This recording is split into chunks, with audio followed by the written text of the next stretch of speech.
É, galera, parece que não é dessa vez que veremos o Oda humilhando alguém da antiga geração, porque Scorpion destruiu os Cavaleiros Sagrados de uma forma avassaladora, anulando até mesmo sua regeneração.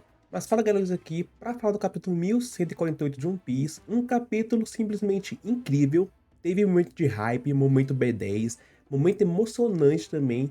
Esse capítulo teve de tudo, então fica até o final do vídeo porque temos muita coisa para discutir sobre ele. Mas antes, já vai deixando seu like, que é muito importante, e ativa o sininho para não perder os próximos vídeos de One Piece.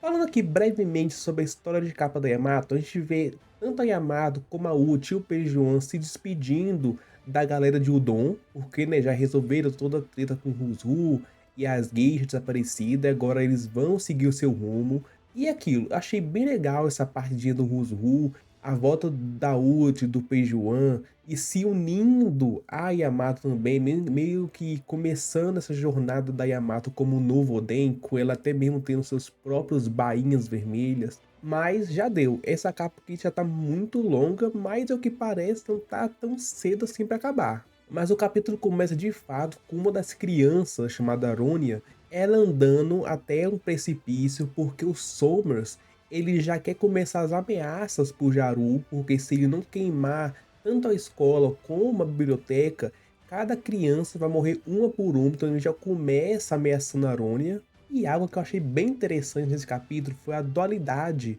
dos gigantes, porque tem uns que querem salvar as crianças a qualquer custo, então tipo, pode queimar a escola, pode queimar a biblioteca, tanto faz, mas querem salvar as crianças porque é óbvio, né, são filhos deles, são pessoas e tudo mais. Porém, tem outros gigantes que eles já ficam mais pensativos, porque realmente se as escolas e a biblioteca forem queimadas, vão perder muito da cultura dos gigantes antigos, vão perder coisa de Ohara, então vai ser uma perca imensurável para a história de Elfo, o mundo e tudo mais. Então, tipo, essa dúvida entre eles, que até gerou briga entre os gigantes, eu achei bem interessante. A gente vê também a Nami, ela muito brava com o Somers, porque tá ameaçando criança, e a Nami, quando envolve criança, ela fica muito sensibilizada, porque sempre que tem criança no meio, a Nami ela age primeiro do que outras pessoas, igual ver a Otama, quando a Otama foi ferida pela ult, a Nami nem pensou duas vezes antes de atacar. O Caesar com a gigantificação lá em Punk Hard. Então, tipo, quer mexer com a Nami, mexa com criança. É isso. E não só isso, como também eu percebo que o Oda tá fazendo os Cavaleiros Sagrados serem muito vilanescos. Tipo, eu sei que eles são vilões e tudo mais, porém chega a ser cômico. Porque o Oda, todo capítulo, quer colocar eles com frases de efeito, de vilão, fazendo com que eles sejam o mais desprezível possível. Não, tipo, tá, até acho engraçado isso. Também vemos alguns gigantes junto com a Ripley indo até as crianças tentar salvar elas também. E aqui foi um momento de hype, porque a gente vê a Robin finalmente entrando em ação e dando um tapão na cara do Somers, pegando ele de surpresa, e ela já emendando e quebrando a coluna dele, fazendo aquele golpe clássico dele. Então aqui a Robin foi incrível. E a Robin, vendo que nada tá funcionando, ela lembra, né, das palavras do Sal, de que os Cavaleiros Sagrados são imortais, que nada funcionaria contra eles. Ela pensa rápido e se joga da ilha. Ela se joga da ilha junto com Somers, assim meio que se sacrificando. Porém, a gente percebe que quando Somers ataca a Robin, aquilo é nada mais do que um clone da Robin. Enquanto a Robin verdadeira está tentando salvar o resto do bando que estava preso nasquelas cordas da Gunko, e a Robin está tentando cortar aquilo. E a Robin aqui realmente ela pode não ter feito muita coisa contra os Somers, porém ela mitou. Ela mitou. Esse combo dela de bater nele, quebrar a coluna dele, meio que incapacitando ele por um momento e se jogando da ilha, assim meio que querendo tirar o efeito da fruta dele, eu achei genial, achei muito bom. Esse destaque da Robin merecia, depois daquela vexame de o Sol apanhar e ela fazer nada, aqui ela se redimiu. Porém, ainda assim as coisas não saem como planejado, porque o Somers ele não caiu da ilha, ele usa seus espinhos como uma corda. Eu falei que essas frutas dele são muito versáteis, tem muita habilidade essa fruta dele, e ele começa a ameaçar mais o Jaru. Ele pede para que a Gunko fale com a criança, para que a criança fale com o Jaru, E nisso fica meio que uma tensão no capítulo, porque o Somers, ele deu 30 segundos pro Jaru se decidir se vai queimar a escola ou não. E tá faltando só mais 10 segundos, então fica toda aquela tensão no ar. E aqui chegamos na parte mais emocionante do capítulo até, porque a Rônia, ela se mostrou desde o primeiro capítulo que ela apareceu, que foi no passado, alguém muito positiva. Ela sempre via as coisas com otimismo e tudo mais. E aqui, mesmo ela sabendo que ela pode morrer, que ela pode perder sua vida, ela ainda assim fica positiva, ela ainda assim fica otimista.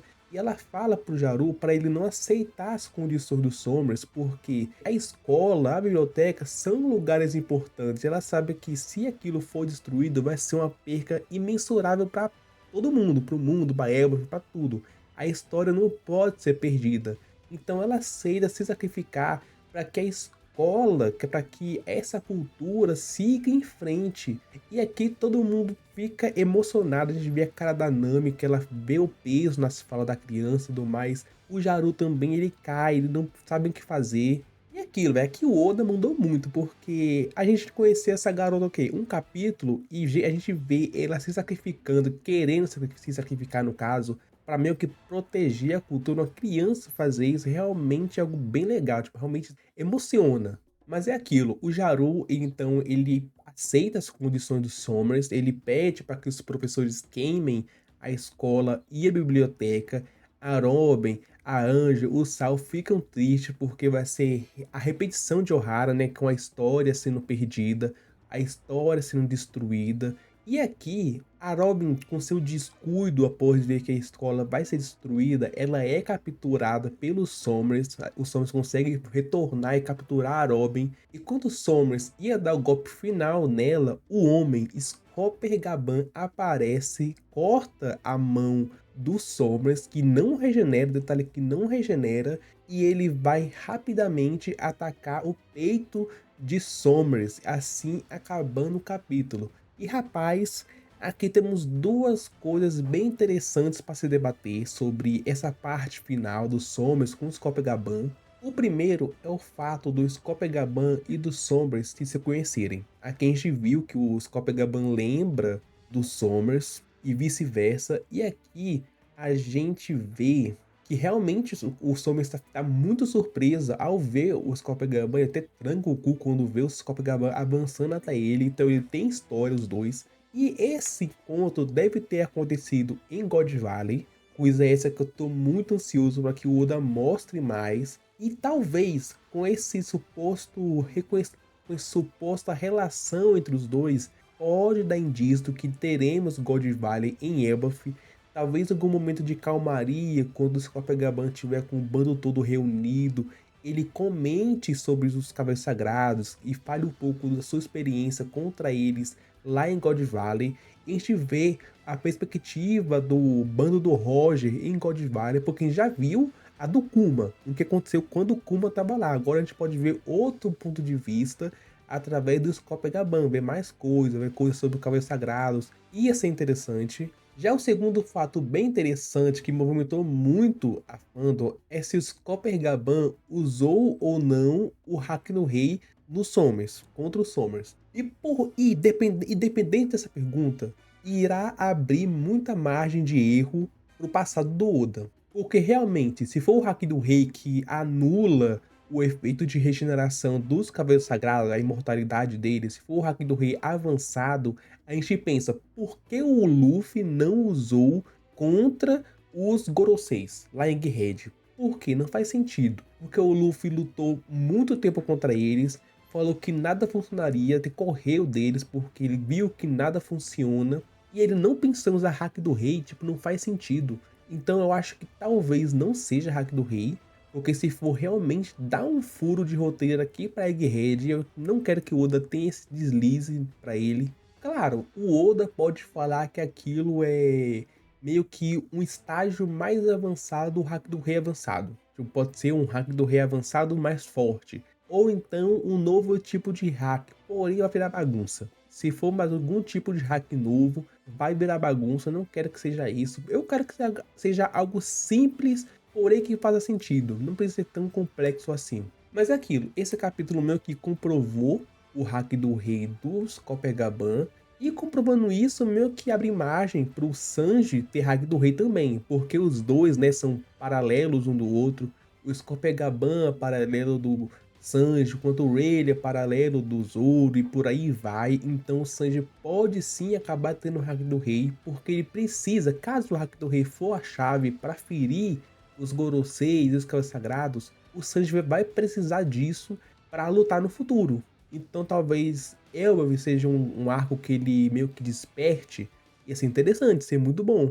Falando aqui um pouco também sobre a situação final que foi nos apresentado, eu não acho que o Sombras perdeu definitivamente agora. Talvez no próximo capítulo ele realmente mostre que tá com aqueles danos, né, que ele perdeu a mão, tá todo lascado e tudo mais, ou mostre que ele tá de bait e fale que tá normal, tipo, do nada a mão dele regenera, o peito também regenera, pode ser isso. Por quê? Foi como eu falei capítulo passado e nos outros também. Eu falei que se o Gaban aparecer, eu queria ver se o Oda iria subir a moral todos os cavaleiros, mostrando que eles realmente são as ameaças, ou do Gaban. Porque o Gaban é aquilo, velho. O Gaban, ele é o braço esquerdo do Roger. O cara é muito forte. Deu pressão no Luffy e no Zoro. Então o Gaban, ele aparecer, e a gente viu o que ele fez com o Sombras, nem precisa o Luffy aparecer nesse arco. Nem precisa do Luffy, o Zoro, o Sanji aparecerem nesse arco. Tipo, fazer alguma coisa no arco. Porque o Gaban pode resolver tudo. O Sombras já foi de base, ao que parece. Então o que impede do Gaban já ir lá dar um cabo na Gunko, dar um cabo no Kinnigan, e acabou, porque não tem, claro, pode aparecer outra ameaça, eles veem que estão passando sufoco, chamam mais cavaleiros, ou chamam Gorosei, ia ser bem interessante, por exemplo, um Garlic aparecendo aqui, ia ser legal, porém agora eu não consigo pensar o que pode acontecer, porque realmente mostra que tá tudo sob controle, não tá tendo uma ameaça específica, porque o Gaban tá aí, o Gaban vale por todo mundo. Gaban vale realmente, o Gaban é tipo um Luffy da vida. Claro, ele tá velho e tudo mais, mas realmente ele é bem poderoso. Mas infelizmente vamos demorar 2 semanas pra saber disso, porque não terá capítulo da semana que vem. Mas eu gostaria de vocês, o que acharam no capítulo 1148 de One Piece? Gostaram? Comenta aqui nos comentários. Mas o vídeo vai ficando por aqui, não se esqueça, se você é importante, se inscreva no canal assim vai estar me ajudando. E ative o sininho para eu perder os próximos vídeos. Obrigado e até a próxima.